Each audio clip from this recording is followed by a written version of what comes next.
नमस्कार मित्रों, Vinayak coaching centre GK वाली कड़ी में आज जो अपना टॉपिक है शहीद आजम सरदार भगत सिंह, शुरू करते हैं। शहीद आजम सरदार भगत सिंह, मोटा मोटा शहीद आजम भगत सिंह के बारे में हम ये जानते हैं कि उन्होंने इंकलाब जिंदाबाद का नारा दिया। उन्होंने ब्रिटिश सरकार के खिलाफ कहीं ना कहीं विद्रोह किया था, इसलिए 23 मार्च 1931 को उन्हें फांसी दे दी गई। भगत सिंह के बारे में अपने क्रम से जानना शुरू करें तो जन्म 28 सितंबर 1907 बंगा, जो लायलपुर जिला वर्तमान पाकिस्तान में है, वहाँ भगत सिंह का जन्म हुआ। कहते हैं भगत सिंह का जिस वर्ष जन्म हुआ 1907 में, उस वर्ष उनके चाचा सरदार अजीत सिंह को ब्रिटिश सरकार ने रिहा किया था। इसलिए भगत सिंह को उनके दादा दादी ने भागोवाड़ा यानी कि भाग्य वाला, जो भाग्य लेकर आया है, ऐसा उसको भागोवाड़ा करते करते उसका नाम भगता से भगत सिंह हो गया। उनके दादाजी 1857 की क्रांति में प्रमुख विद्रोही नेता थे पंजाब से, लायलपुर से। इसलिए दादाजी ने कभी अपने बेटे यानी कि भगत सिंह के पिताजी किशन सिंह से ये कहा था कि ये मेरा जो पोता है भगत सिंह, ये देश के बलिदान में काम आएगा, देश के प्रमुख विद्रोहियों में इसका नाम आएगा। भगत सिंह के पिताजी किशन सिंह, माता विद्यावती कौर और भगत सिंह अपने परिवार में बड़े सदस्य थे, भाइयों में बड़े थे। कहते हैं भगत सिंह ने वो दिन और वो शाम भी देखी जिस दिन जनरल डायर द्वारा 13 अप्रैल 1919 को जलियांवाला बाग में हत्याकांड हुआ था। तो जलियांवाला बाग हत्याकांड में भगत सिंह शाम को जाकर आए, ऐसा भगत सिंह अपनी बाद की संस्मरणों में, पुस्तकों में बताते हैं। भगत सिंह हमेशा से सिख पढ़ना चाहते थे, लेकिन गांधी जी के 1920 वाले असहयोग आंदोलन में जब गांधी जी द्वारा यह आह्वान किया गया कि आप लोग विदेशी वस्तुओं का बहिष्कार करो, विदेशी शिक्षण संस्थाओं का बहिष्कार करो, तब भगत सिंह ने विदेशी कॉलेज छोड़कर और भारतीय शिक्षण संस्थाओं में प्रवेश लिया। उस समय भगत सिंह की क्रम वाली शिक्षा छूट गई थी। भगत सिंह पहली बार 1926 में अपने ही लाहौर में नौजवान सभा का गठन करते हैं, जिसमें उनका साथ सुखदेव, यशपाल ये लोग देते हैं। 1926 में नौजवान सभा। अपने सुनते हैं कि कानपुर से प्रताप समाचार पत्र निकलता था, जिसका संपूर्ण काम गणेश शंकर विद्यार्थी देखते थे। गणेश शंकर विद्यार्थी के साथ प्रताप समाचार पत्र का काम भगत सिंह ने भी संभाला। इसमें भगत सिंह का नाम छद्म रूप से बलतेज सिंह या अर्जुन सिंह ऐसा इतिहास में मिलता है।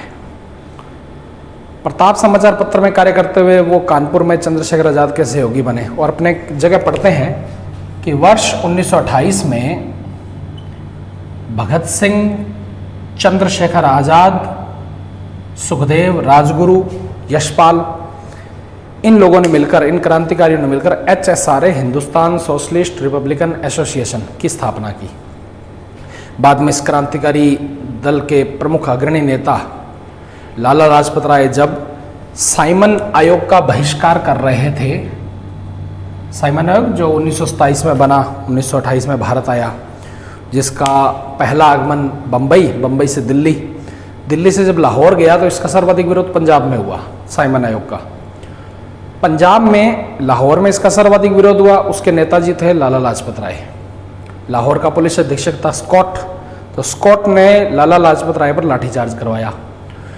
17 अक्टूबर को हुए लाठीचार्ज में, 17 अक्टूबर 1928 को हुए लाठीचार्ज में लाला लाजपत राय घायल हुए। महीने बाद 17 नवंबर को लाला लाजपत राय का निधन हो गया। क्रांतिकारी HSRA वाले क्रांतिकारी ये मानते थे कि इस लाठीचार्ज में जो मुख्य आदेश दिया वो इंस्पेक्टर स्कॉट ने दिया, लाहौर के पुलिस अधीक्षक। तो क्रांतिकारियों ने तय किया कि अपन स्कॉट की हत्या करेंगे। ये सब 17 दिसंबर 1928 को फाइनल किया गया। 17 दिसंबर 1928 को अपने को स्कॉट की हत्या करनी है। स्कॉट को उस समय नहीं ठीक से पहचानने के कारण HSRA के क्रांतिकारियों ने 17 दिसंबर 1928 को सैंडर्स की हत्या कर दी। और लाहौर में उस शाम तहलका मच गया जिस शाम क्रांतिकारियों ने इंस्पेक्टर सैंडर्स की हत्या कर दी। क्योंकि भगत सिंह एक सिख सरदार थे, इसलिए लाहौर में जो पहला ब्रिटिश सरकार का आदेश निकला, जो भी सरदार सिख दिखे उसको धर लिया जाए। और भगत सिंह ने उस समय अपने केश उतार दिए थे, क्योंकि भगत सिंह अभी देश के और काम आने वाले थे। भगत सिंह, दुर्गा भाभी और सुखदेव, यशपाल, ये चारों लोग ब्रिटिश सरकार की नाक के नीचे से लाहौर रेलवे स्टेशन से, लाहौर रेल से अमृतसर पंजाब, कानपुर वापस मिल गए, भारत में आ गए। उस समय लाहौर भारत का हिस्सा हुआ करता था। 1928 में ये सब होने के बाद इसे लाहौर षड्यंत्र केस कहा जाता है। ब्रिटिश सरकार को भगत सिंह वगैरह नहीं मिले तो फाइल केस क्लोज कर दिया गया। 1929 में वर्तमान दिल्ली की केंद्रीय असेंबली, जहां अपने संसद है, वहां ब्रिटिश सरकार 2 बिल, ट्रेड डिस्प्यूट बिल पारित कर रही थी। भगत सिंह और क्रांतिकारी ये जानते थे कि इस बिल को पारित करने से भारतीय जनता का नुकसान होने वाला है। भगत सिंह ने तय किया कि ये बिल हम पारित नहीं होने देंगे। तो क्या करेंगे? हम इस केंद्रीय असेंबली में बम फोड़ेंगे। तो चंद्रशेखर आजाद ने कहा कि बम फोड़ेंगे तो जनता विद्रोह पर उतराएगी, क्योंकि क्रांतिकारी हत्या कर रहे हैं। भगत सिंह ने कहा कि अपन केवल बम फोड़ेंगे, खाली जगह बम फोड़ेंगे, किसी की जान नहीं लेंगे। और वहां अपन ये ब्रिटिश सरकार को बताते हैं कि इसका हम विरोध क्यों कर रहे हैं। 8 अप्रैल 1929 केंद्रीय असेंबली में बम फोड़ना तय हुआ।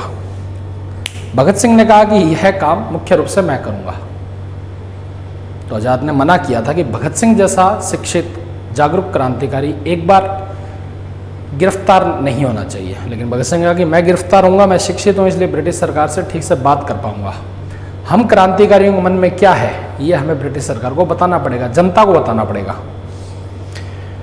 बंगाल के क्रांतिकारी बटुकेश्वर दत्त भगत सिंह के साथ हुए। 8 अप्रैल 1929 को केंद्रीय असेंबली में बम फोड़ा, गिरफ्तारी दी।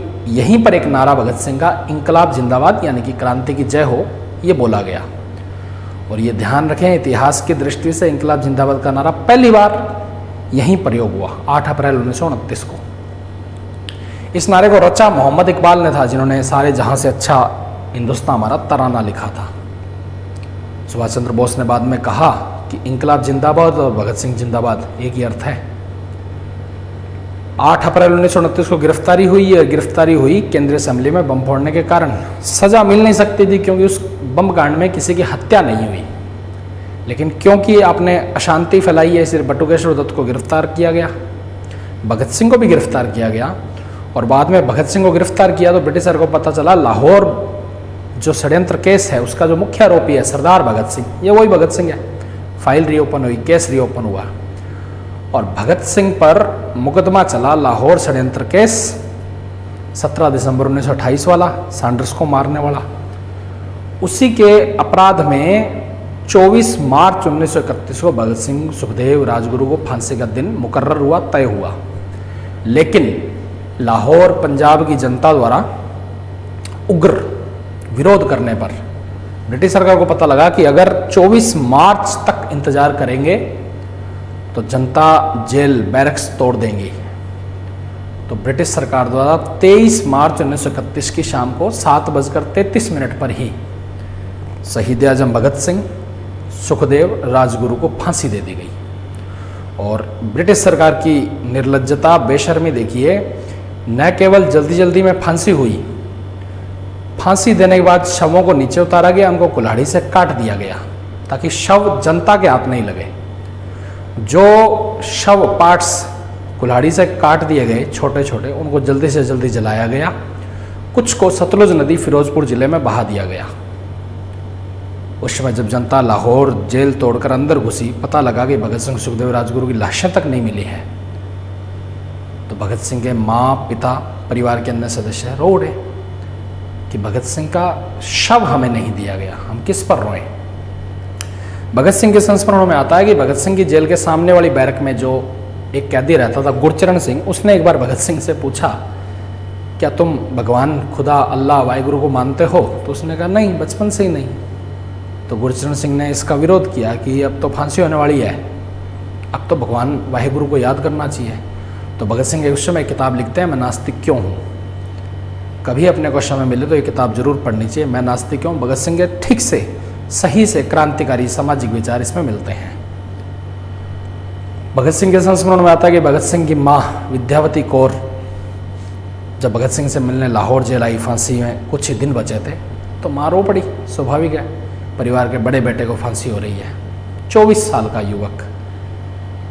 तो भगत सिंह ने उस समय अपनी माँ से कहा कि माँ रो मत, वरना लोग क्या कहेंगे कि भगत सिंह की माँ रो पड़ी। तो भगत सिंह की माँ ने ढाढ़स बांधते हुए कहा कि ये मेरा दुर्भाग्य है कि देश पर बलिदान देने के लिए मेरे पास ये एक भगत सिंह ही है। मेरे पास 100 भगत सिंह होते तो मैं देश के लिए बलिदान कर देती।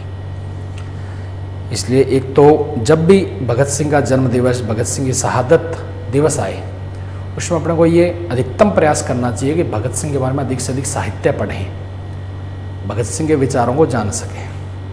भगत सिंह का वर्तमान स्मारक फिरोजपुर जिला सतलुज नदी के किनारे पंजाब में बना हुआ है। जब कभी अपने को अमृतसर, वाघा बॉर्डर, जलियांवाला बाग जाने का मौका मिले, उस समय अपने को यहाँ भगत सिंह के स्मारक देखना चाहिए। भगत सिंह के संस्मरण में आता है कि जब ये जेलों में रह रहे थे, लाहौर वाली जेल में, तब इन्होंने भूख हड़ताल की, लाहौर जेल में भूख हड़ताल। और इनका जो मुख्य साथी था जतिन दास जिसे अपन कहते हैं, बंगाल का टाइगर। 64 दिन की भूख हड़ताल के बाद जतिन दा बंगाल वाले शहीद हो गए भूख हड़ताल के कारण। सुखदेव, भगत सिंह, राजगुरु जेल के अलग अलग बैरकों में रहते थे। गुरचरण सिंह जो सामने वाली जेल में बैरक में रह रहा है, वो बताता है कि भगत सिंह उस 1.5 से 2 साल जेल के प्रवास के दौरान कभी उदास, निराश, नाउम्मीदी, रोते नहीं दिखे। लेकिन जब भगत सिंह फांसी के लिए जा रहे थे, मेरा रंग दे बसंती चोला गाते हुए जा रहे थे, और जब ब्रिटिश सरकार ने उनसे उनकी अंतिम इच्छा पूछी, तो उस समय भगत सिंह, सुखदेव, राजगुरु कहते हैं कि एक बार हम तीनों गले मिलना चाहते हैं। और कहते हैं, गुरचरण सिंह लिखते हैं कि भगत सिंह उस समय बहुत रोए। 23-24 साल के वो 3 नौजवान युवक देश के लिए बलिदान हुए। इस अपने इस टॉपिक में भगत सिंह के बारे में जितने फैक्ट, जितने संस्मरण हो सकते हैं, वो अपन ने सब कवर किए। मिलते हैं नेक्स्ट कड़ी में। ठीक है मित्रों, नमस्कार।